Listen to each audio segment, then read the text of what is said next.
Tindakan ibu rumah tangga berinisial S dari Kecamatan Kuripan sungguh di luar kewajaran. Dia tega menghilangkan nyawa bayi yang baru dilahirkan dari rahimnya. Akibat perbuatannya, S diamankan Polres Lombok Barat Sabtu 18 Juni.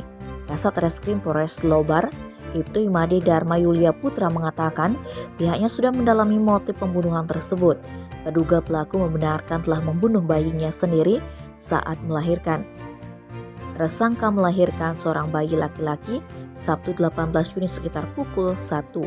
Ketika itu S berupaya menghilangkan nyawa bayinya dengan melilitkan tali pusarnya, kemudian menutup tubuh bayi mungil tersebut dengan bantal. Setelah meninggal, S membawa mayat bayi tersebut menggunakan mukena lalu dibuang di salah satu kebun pepaya di Desa Kuripan. Made Dharma menerangkan S nekat melakukan perbuatan karena merasa malu akibat melahirkan bayi hasil hubungan gelap dengan pacarnya. Akibat perbuatannya tersangka terancam hukuman di atas 5 tahun penjara. Sementara itu Kepala Desa Kuripan Hasbi mengatakan pelaku pembuang bayi bukan warganya melainkan warga dari desa lain. Tim Bali Express melaporkan.